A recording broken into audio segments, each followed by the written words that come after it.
جی حکیم صاحب میں اپنی دوست کے بارے میں پوچھنا تھا جی کہ آج سے 15 سال پہلے کی بات ہے کہ وہ ایک لڑکی کے ساتھ شادی کرنا چاہتی تھی. وہ لڑکا لڑکی دونوں آپس میں ایک دوسرے سے شادی کرنا چاہتے تھے، جی لیکن ان کی لڑکی کے گھر والے نہیں مانے. لڑکے نے رشتہ نہیں بھیجا، لڑکی والے نہیں ماننے.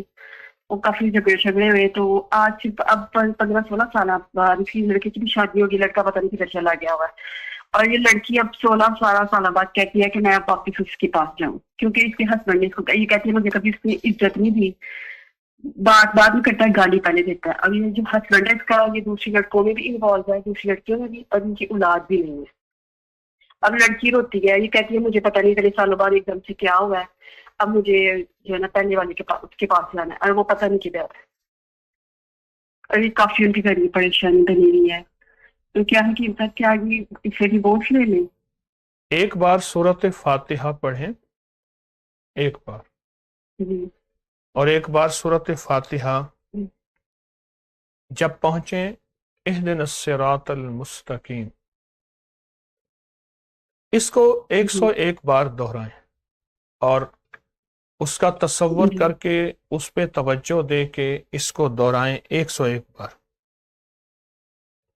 ایک بار جی اس کا تصور کر کے اس کو ایک آپ دہرائیں، ٹھیک ہے. جی جی. اور پہلی والی لڑکی کا کہ ہسبینڈ کا؟ لڑکی کا. لڑکی کا، ٹھیک ہے. اور اس کے بعد سورت پوری کریں. ہر نماز کے بعد یہ ایک سورت فاتحہ اور اسی طرح 101 بار اہدنا الصراط المستقیم پڑھیں. ایک تو یہ کریں، اور دوسرا اس کا تصور کر کے اگر وہ خود پڑھ سکے تو یا مانے ہو یا جی وہ کہتی ہے صبور میں خود پڑھنا چاہوں گی.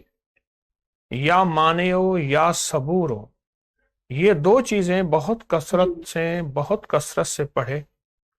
اور آخری چیز یہ ہے، ناف کے اوپر انگلی رکھ لے چاہے لباس کے اوپر سے، اور صرف 66 بار پڑھے اعوذ باللہ من الشیطان الرجیم.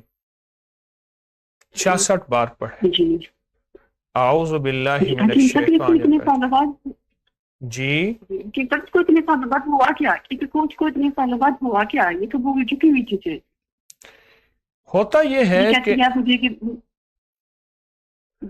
ہوتا یہ ہے کہ بعض اوقات وہ پرانی کیفیات جو دل کے اندر کسی محبت اور پیار کی کیفیتوں میں ہوتی ہیں وہ پھر غالب آ جاتی ہیں، اور جب غالب آتی ہیں تو شیطانی چیزیں ان سے فائدہ اٹھاتی ہیں، اور پھر شیطانی چیزیں اس کو انسان کی رگوں میں دوڑاتی ہیں، پر انسان کو ہوش نہیں ہوتا کہ مجھے کیا کرنا تھا، کیا کر رہا ہوں، کیا سوچنا تھا، کیا سوچ رہا ہوں.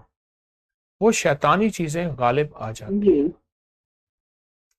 جی لیکن سب ان کی اولاد بھی نہیں ہے. ہو جائے گی اللہ کے فضل سے. آپ کو جو تسبیح وظیفہ دی ہے یہی کریں، انشاءاللہ اسی سے فائدہ ہوگا. جی